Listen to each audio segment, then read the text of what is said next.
No one can be told what the Matrix is. You've been ratted out, boys.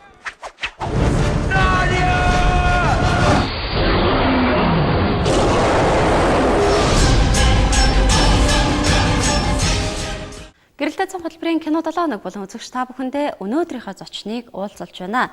За студид маань Bros Entertainment-ийн график дизайнер Төмөн Эрдэнэ оролцохоор өргөдөж ирээд байгаа юм. Орой мэндийг хүргэе. Орой мэнд бүх телевиз үзэж байгаа хүмүүстээ орой мэнд хүргэе. Тэгэхээр Төмөн Эрдэнэ маань залуу уран бүтээлч байгаа. За 48 цаг гээд монголчууд маань маш сайн мэддэг болсон. Өнөөдөр 3 дахь жилдээ зохион байгуулагдаад өнгөрсөн тийм ээ. Тэгэхээр энэхүү уралдаанд бас амжилттай, бүтээлээр амжилттай оролцсон. Энэ уралдаанд оролцох болсон шалтгаан ер нь хэрхэн яаж оролцсон талаараа яриач. Ер нь бол манайх болохоор тийм жижиг хэмжээний реклам, зар сурталчилгаа яадаг тийм студиэлтэй. Тэгээд яг энэ удаагийн тэмцээнд оролцож үзье гэж бодвол оролцсон. Тийм ер нь нэг заавал зорилгосоод жах юм байхгүй. Ер нь ямар хуу юм хийх нү, яах нү, хийх нү 48 цагийн дотор юм богино хэмжээний кино гэдэг их сонирхолтой санагдчихсан л та. Тэгээд өөртөөхөө юу чадахыг харахын тулд оролцсон доо ер нь. Заавал цаанаас нэг үг өгөгдсөн байдаг тийм ээ. Энэ удаагийн наадамд ямар үг байсан бэ? Тийм энэ удаагийн наадамд загсан тус хэрэгтэй шиг бие түүнд хэрэгтэй. Тэгээд бас нэг дүр өгөгдсөн байсан. Ихтэй дүр нь болохоор чойдгийн амраа, эмэгтэй нь болохоор чойдгийн анхлон. Тэгээ бас нэг бит орох хэвээр тэр нь болохоор харандаа байсан. Тэгээд нэрийг бол ямар нэгэн байдлаар ашигласан байх хэвээр. Үгийг нь болохоор өөрчлөхгүй. Тэгээ тэр дүр нь болохоор заавал гол дүр байх шаардлагагүй. Тэгэл тэрийг энэ болохоор яг нэг юу яадаг юм бэ л да. 48 цагийн дотор хийсэн гэдэг баталгаа нь болж өгнө. Тэгжээж за тийм байна гэдэг. Тэр нь 48 цагийн эхлэхээс өмнө бол нууцдаг. 70 давхраа гэдэг бүтээлээр маш амжилттай оролцсон. Бас одоо шилдэг гэсэн номинацуудын эзэн болсон байгаа. За 70 давхраа бүтээл маань бас үзэхэд их сонирхолтой, зохиолтой санагдсан. Зохиолоо яаж гаргасан болоо? Манайд болохоор яг зохиол бичижсэн туршлагатай тийм байгаагүй. Найруулагч гэхээр хүмүүс байгаагүй. Тэгээд ер нь зохиол маш хүндээсэн. 48 цагийн баг бид нар 24 цагийн зохиолоо зарцуулсан. 7 цагаас цагийг эхэлсэн. Маргаашийнхан 7 цаг гэхэд бид нар за энэгээр хий гэж шийдэл хийсэн. Тэгээд ер нь бол манай сугалсан сэдв болохоор эмгэнэлт инэдмэ ингээд маш сэдвээ сугалчин тийм ээ. Тэгээд бид нар суглаагаа суглаад тэгээд сугалсан даруй бас цаг эхэлдэг байхгүй. Тэгээд эмгэнэлт инэдмэ гэдэг сэдв сугалсан. Тэр нь тэгээд эхэндээ бас жоохон айжсан. Тэгээд маш гайгүй амжилттай хийсэн гэж бодож байгаа. Хүнийг инээлнэ гэдэг чинь ямар хэцүү байлаа те. Инээдм гэдэг бол хүн ингээд үзэхэд илүү сонирхолтой, илүү тааламжтай гэх юм уу? Арай бас ингээд хүнд хүрэх талдаа илүү байсан байж магадгүй. Тэр наадамд одоо хичнээн баг оролцсон бэ. Чамд магадгүй ингээд үзээ сууж байхад өөрөө оролцож байгаа тийм ээ. Эдний багийн бүтээл зүгээр юм биш үү? Энэ юу н аятайхан зохиолтой, аятайхан график дизайнтай бүтээлээ шүү гэж ямар бүтээлүүд ажиглаж байсан? Ер нь бол 30 баг оролцсон. Тэгээд 15-аар 2 хэсэг хуваагдаад сэдвүүдэн дотор адилхан тийм зарчмаар явагдсан. Тэгээд ер нь бол яг киноны ихний үзлэг болоход өргөө кино театрт үзлэг болсон л 15-аар 2 хуваагаад. Тэгээд кинонд үзэж байхад нэг 3 киног л сонгож эднэр ер нь байх юм байна да. Манайх нэг 4 5 хавцаа байх юм байна да. Ямар ч өөрсдийнхээ бас байр эзлүүлээ суучсан дотроо. Тэр хавцаа байх юм байна да гэж бодож исэн. Тэрний маань дагуулсан. Тэгээ 2 шагнал авсан. Мэдээж 2 шагнал авна гэдэг бол бас их амжилттай гэж бодож байна. Яг тэгвэл урд нь бас реклам тийм ээ богино хэмжээний бүтээлүүдийг хийжсэн. Энэ удаа богино хэмжээний кино хэлээ. Дараагийн удаа ер нь бүрэн хэмжээний уран сайхны кино хийгсэн бодол орж ирсэн үү? Тийм тэгэлгүй яг бид нараас тийм зүйлийг төлөвлөж байгаа. Тэгээд одоо яг тийм ярилцах шатанд л явж байгаа шүү дээ. Удахгүй бас нэг сайхан кино мэдлэх гээд яригдчихэж байгаа юм байна тий. Тийм том магадгүй. Одоохондоо жоохон бид нар ажил ихтэй тэгээд ер нь бол эх жилээс л яригдчих хийгдэж эхлэх бах та хийгдгээр бол тий. Өөрөө бас Төмөн Эрдэнэ маань график дизайн хийдгээ. Одоо сүүлийн үеийн Холливуудын кинонууд, за Монголд хийгдэж байгаа кинонууд ч гэсэн аль болохоор ингээд график дизайн хэрэглэхийг зорддог болж тийм ээ. Одоо зөгнөлт гэх юм уу, жанрын кинонууд маш их болсон байна. За зөгнөлт биш юмаа гэхэд ер нь график дизайн ашиглаагүй кино бараг байха болсон гэж хэлэхэд. Тийм ер нь бол яг тийм л дээ.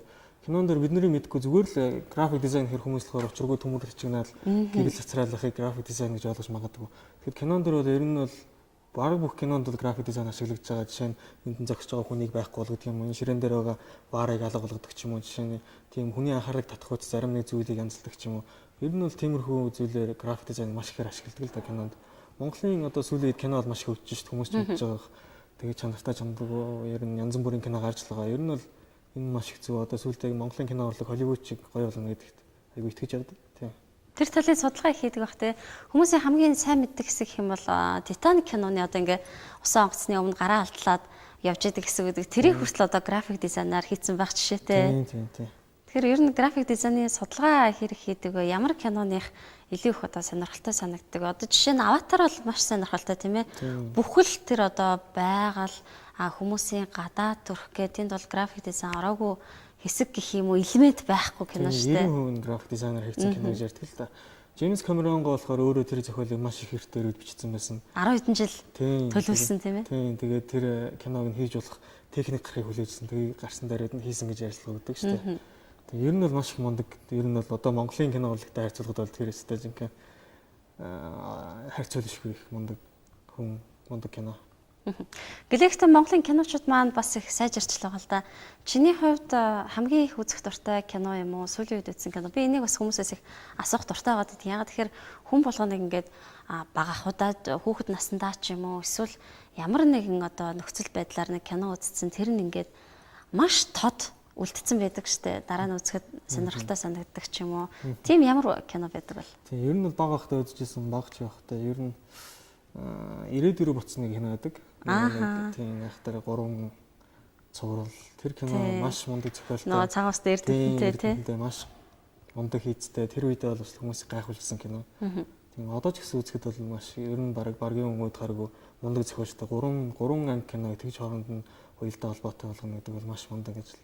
Тэр кинод маш их дуртай байсан жоохон багт. Дал давхраа гэдэг бүтээлийн жүжигчдийн сонголт бас их сайн байсан болоо гэж бодогцсон. Одоо тэр одоо эрцтэй гэх юм уу те жоохон тийм дарамт үзүүлж байгаа хүн ч гэдэг юм уу эсвэл эмчим гаргаж байгаа характер гэдэг юм уу жүжигчдийн сонголт бол энд их түлхэц өгсөн бахаа гэж бодож байна. Тэгээд ч манайх шилдэг жүжиглэлт гэдэг шиг амьдсан тийм ээ.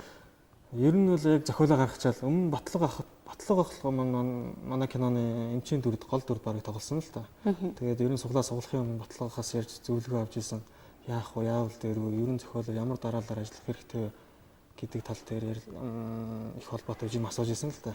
Тэгээд сэдвээ сугалсан даруйдаа юм нэмэлт нээдмэн гэдэг сэдв сугаллаа. Яах вэ гэжсэн. Тэгээд маш их тусалж исэн л да бид нарт. Тэгээд ер нь зохиолоо гаргачаал за яах вэ гэдэг жүжигчтэй сонгож гисэн л дээ. Зураг объекттай хайн тийм объекттай хайн. Бидний хувьд яг зөвхөн эмнэлэг дээр бүх зураг аваад дууссан болохоор бас айгүй амар байсан гэж хэлж болно. Тэгээд ер нь бол бүх жүжигчтэйгээ холбоодогтой бол хин байвал дээр вэ гэдэг дээр тэгээд ярилцсаар хагаад тийм хүмүүсээ сонгосон. Тэгээ нөгөө жүжигчд маань бас ажилтай байна, завгүй байна гэдэг ч юм уу. Яг уцаар ярьсан даруй дээрээ жүжиглэх боломжтой байх уугүй юу гэдэг дээр бас хэцүүсэн баг л та. Тийм. Тэгээд яг өрсөн даруйд ирж жүжиглэж гисэн 3 жүжигчтэй маш их баярлалаа. Эмэгтэй жүжигчний хувьд бол бүрд их тулгамдуулсан л та. За яг одоо хүрээд одоо л ингэх хэрэгтэй гэж ирсэн юм дулундаас баярлалаа гэж лээ. Бас Батлагах, Батогтох хоёртоо маш их баярлалаа гэж лээ. Тэгээ шилдэг жүжиглэлт авсан баяр хүргэе. Энэ бол бас нэг ясны одоо дадлага туршлага гэх юм уу тийм ээ суур болж өгөө цаашаа дараагийн уралдаа наадамд ингээд оролцоод ер нь шилдгийг авандаа гэдэг ч юм уу тийм бодол төрж байна. За яг 48 цагийн үед яг заавал ахиж оролцоод төрүүлмөрүүлнэ гэсэн тийм зорилго тавьсангүй л дээ бид нэр яг ямар хөө юу хийж чадах вэ гэдгээ үзэхээр оролцсон. Тэгээд амжилттай оролцож чадсан. Энээс илүү нэг заавал дараа жил хүлээж аваад оролцоод төрүүлээд ингэндээ гэсэн юм бол байхгүй. Ер нь бол тэгээд уран бүтээлч хүмүүс тэгээд цаашдаа уран бүтээлээ төрөвсөр өшөөлөө хүмүүс өшөөлөө зүйл хийхийг л заримдаа. Чиний дотроо хий гэсэн тийм бодож явдаг одоо нэг ийм жанрын ч юм уу эсвэл ийм график дизайнтай ч юм уу ийм сэдвтэй нэг бүтээл би одоо биш юм аа өнөөдөр биш юм аа гэхэд хизээ нэгэн цагт хийндэ гэж бодож явдаг бүтээл байдаг. Ер нь бол яг юм байсан. Би жоохон бахтай зураг зурдаг хөхтэйсэн л та. Баримлын шагаар ер нь юм хийдэг. Тэгээд юу болно гэдэгч баг нэг төлөвлөж байгаагүй. Тэгэл их сургууль ороод график дизайн гэдэг чиглэлээр өөрөө би доош сурч эхэлсэн л та. Тэгээд тэр цагаас эхэлж би нэг кино хий гэж боддог байсан жоохноосоо.